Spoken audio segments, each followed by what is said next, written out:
అందరికీ నమస్కారం. Welcome to అమ్మ చెప్పే కథలు. ఇవాళ మనం చెప్పుకోబోయే కథ పేరు తిక్క కుదిరింది. అనగనగా ఒక పెద్ద అడవి ఉంది. అడవిలో చాలా జంతువులున్నాయి.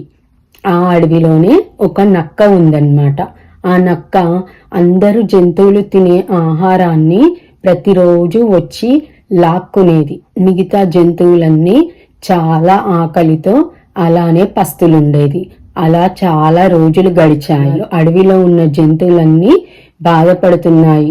ఈ నక్కని ఏమి చెయ్యలేకపోతున్నాము అని చాలా బాధపడేవి. కొన్ని జంతువులేమో ఎలా బుద్ధి చెప్పాలి, ఈ నక్కకి ఏం చేయాలో తెలియలేదన్నమాట. ఇలా చాలా ఏండ్లు గడిచాక ఒకరోజు అదే అడవిలో ఒక కుందేలు ఉంది.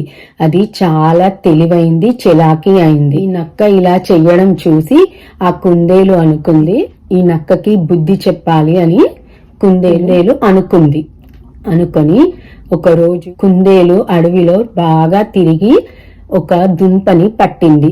ఆ దుంప తింటే కళ్ళు తిరుగుతాయి, కడుపు నొస్తుంది. కడుపు నొప్పితోటి నేల మీద దొర్లుతారు. ఆ దుంపని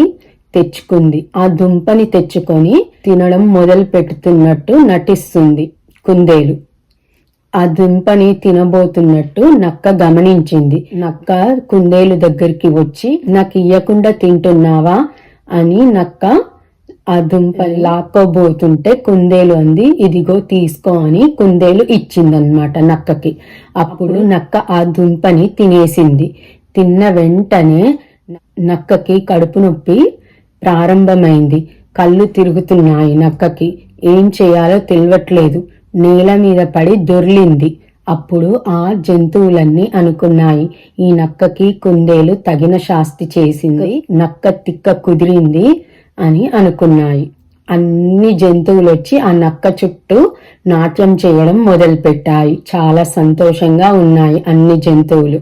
అప్పుడు నక్క అనుకుంది, ఇంకెప్పుడు వేరే వాళ్ళ ఆహారం లాక్కోకూడదు అని నక్కకి బుద్ధి వచ్చింది. ఆ రోజు నుంచి నక్క ఎవ్వరి ఆహారాన్ని లాక్కోలేదు.